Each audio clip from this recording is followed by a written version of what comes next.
member ng BPO Industry Network na nananawagan at nagpapaalam sa mga member at BPO members dito sa Cycle, dito sa may Ortigas. Ang ating po mga kasamahan sa Cycle sa Baguio ay magpawala ng trabaho dahil sa pagpupull out ng account. 1,000 po sa kanila ang tatanggalin sa trabaho. Kaya po ngayon gusto natin paalam sa mga call center agents na nandiyan sa lahat ng Cycle na ito na ilaban rin yung job security. Laban sa mga puppet at tuta ng management ng Cycle na nagtatanggal ng mga BPO workers dahil sa nagustuhan ng mga client.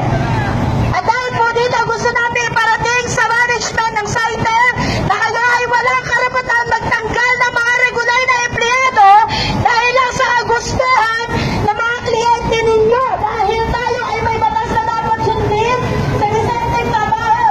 Ang mga call center agent po ay may karapatan para maglabas ng kanilang saloobin.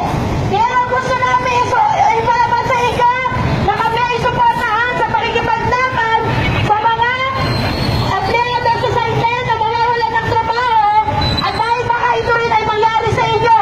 At ang aming po panawagan sa mga call center agent ay BPO workers, we need to Unionize now! BPO workers, unionize now! BPO workers, Unionize now! ang kakapal ng mga mukha ng mga management sa Cycle para matanggal ng mga empleyado na regular. Ang kapal ng mga mukha ninyo. What are we fighting for? What